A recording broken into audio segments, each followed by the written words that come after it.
आता पाहणार आहोत लोकसभेसंदर्भातल्या महत्त्वाच्या बातम्या लोकसभेचा महासंग्राम मधून। उपमुख्यमंत्री देवेंद्र फडणवीसांकडून श्रीकांत शिंदेंची उमेदवारी जाहीर। श्रीकांत शिंदे महायुतीचे उमेदवार मोठ्या मताधिक्याने निवडून आणणार, फडणवीसांची प्रतिक्रिया। शिंदे हे कल्याणमधले शिवसेनेचे उमेदवार असणार आहेत, ते महायुतीचे उमेदवार असणार आहेत। भारतीय जनता पार्टी त्यांच्या पाठीशी खंबीरपणे उभी राहणार आहे। श्रीकांत शिंदेंना मुख्यमंत्र्यांचा मुलगा म्हणून नव्हे तर लोकप्रतिनिधी म्हणून उमेदवारी मिळाली। शिंदे महाराष्ट्रात सर्वाधिक मतांनी निवडून येतील, संजय शिरसाटांची प्रतिक्रिया।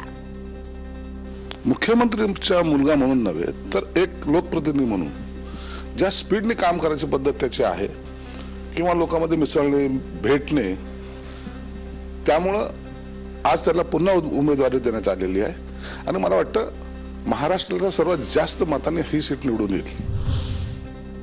एनडीएचे उमेदवार म्हणून श्रीकांत शिंदेंसाठी 2 महिन्यांपूर्वीपासून कामाला लागलो। श्रीकांत शिंदेंच्या उमेदवारीचा आम्हाला आनंद, यंदा ते हॅट्रिक करणार, रवींद्र चव्हाणांची प्रतिक्रिया। श्रीकांत शिंदे हे एनडीएचे उमेदवार आहेत।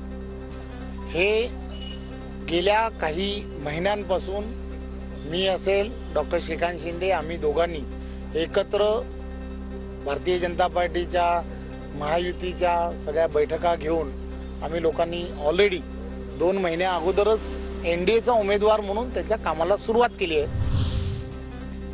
ठाणे, नाशिक आणि रत्नागिरी सिंधुदुर्ग बाबत शिंदे गट आग्रही, मंत्री शंभूराज देसाई यांची माहिती।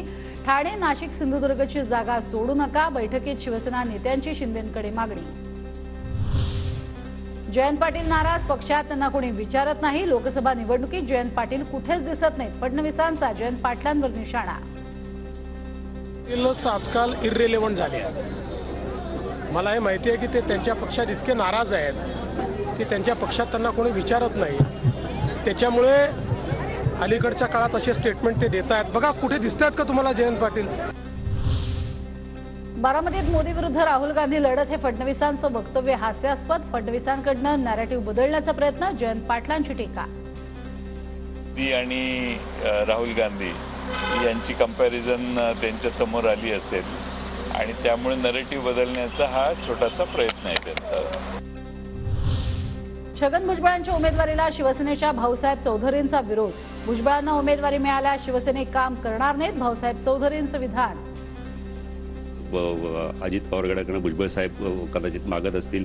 हेमंत गोडसे साहेबांनी त्यांचा मागच्या 2 टर्मला पराभव केलाय आणि अशा परिस्थितीमध्ये आमचा जो कार्यकर्ता आहे तो त्यांचा प्रचाराला पुढे येईल असं मला वाटत नाही। एकनाथ खडसेंचा भाजपमध्ये प्रवेश निश्चित, दिल्लीमध्ये खडसेंनी 4 दिवसांआधी अमित शहा, नड्डांची भेट घेतली। लवकरच खडसे भाजपमध्ये घरवापसी करणार। जागा वाटपावर महायुतीत चर्चा सुरू, मार्ग नक्की निघेल, बैठकीत मुख्यमंत्री शिंदेंचं नेत्यांना आश्वासन।